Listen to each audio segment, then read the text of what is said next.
Today, I'm going to share my process for making short, engaging micro videos for education.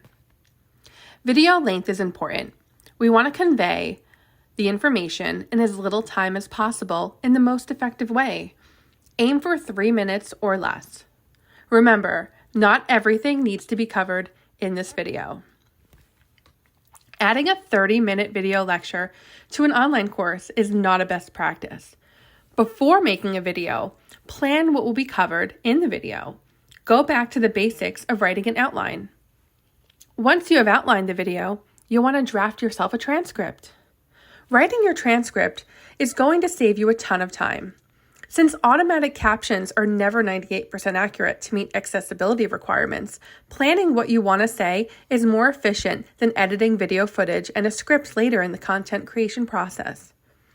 This is a good time to mention that using your outline and/or transcript as an alternate format is a good way to add the element of universal design for learning.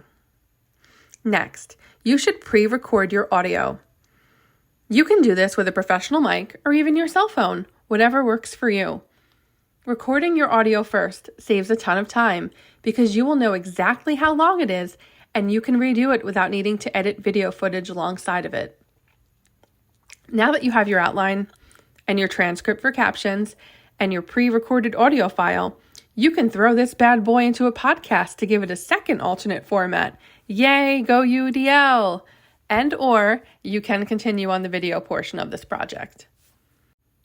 Now that you know exactly how long your video should be, you can listen along as you create the visuals for it. This gives you the chance to emphasize images and words throughout.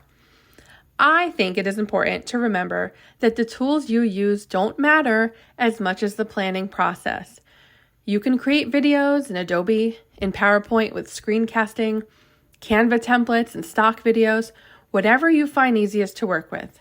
I personally love Canva's stock video and music, and you can put everything on a timeline right in their platform and add audio to it. But you can use any tool you find best to fit your own needs. The tool doesn't matter. My only advice is to connect images, visuals, and video footage to the words being spoken and to limit the number of words you put on the screen. We want to avoid cognitive overload. Once you have aligned your audio to the slides or video on the screen, you can then upload it to your preferred platform. Mine is YouTube. The best part about YouTube is that you can paste your transcript into the subtitles and have it timed with the audio.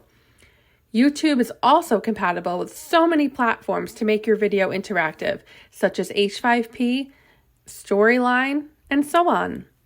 You can take this a step further and layer your video in other platforms to highlight key areas or provide formative assessment opportunities, but that's a tutorial for another day. My process is not fancy, it is just efficient. So please remember, outline your ideas, write a transcript, record your voiceover, and then create your video to create a high-quality production ready to help your students learn. Thank you for watching.